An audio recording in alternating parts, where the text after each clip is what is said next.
Hi friends, welcome back to So Glad You Asked. Okay, so most of the videos I've done so far have been geared towards those of you who are curious about homeschooling, maybe playing around with the idea of homeschooling, and just looking for a little bit of information as to what that looks like. But this question tends to come up mostly among other homeschoolers. Maybe you've been doing it for a little while and now your kids are getting to about that age where when you were in public school you started to learn cursive handwriting. Or maybe like the public school system has for the last few years, you're wondering if this is even necessary anymore. So I'm going to answer the question today.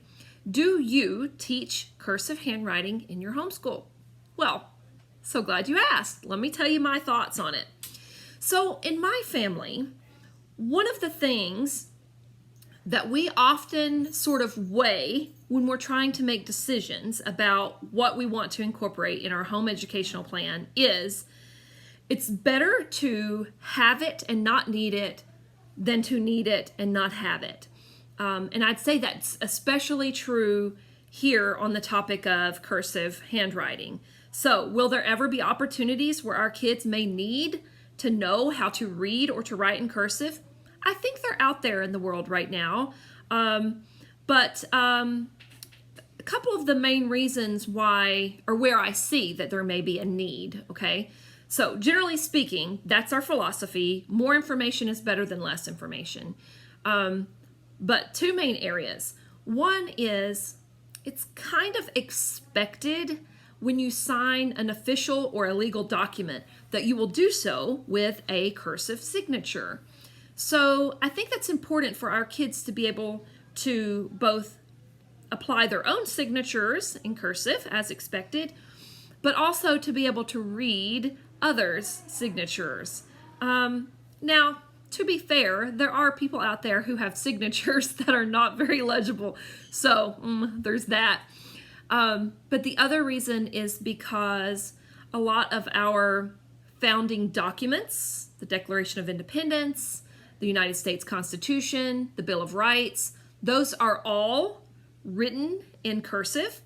It's a very old cursive, and so even being able to read cursive, you might still struggle to decipher and decode what you're reading there, but you're certainly on a better prepared path to be able to do that than if you did not learn cursive at all.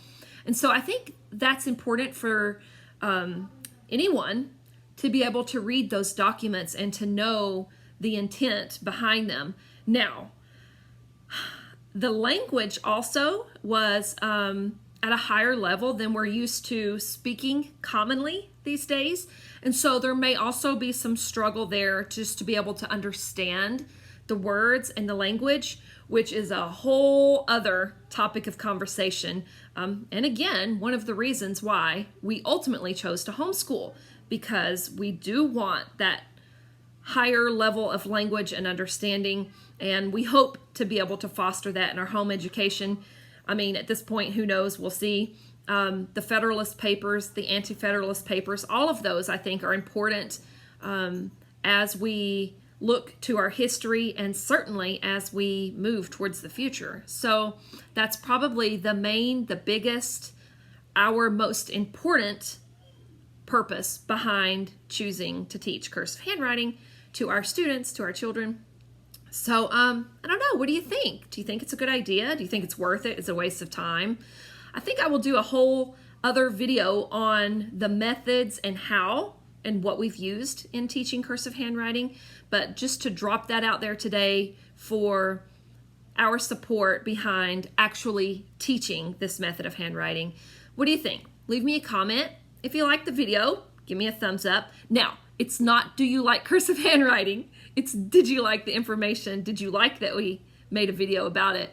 And of course, if you like what I'm doing here, please subscribe so that I can share other thoughts and answer other questions. If you have a question, leave it for me in the comments section. I'll be happy to do a video for that too. So anyway, just to leave you with another little bit of encouragement, one of the things that I truly take to heart as I'm homeschooling my four is never quit on your hardest day. And that can apply to anything. but certainly to homeschooling. So you're going to have some rough days. You're also going to have some great days. So enjoy, and I'll catch you next time.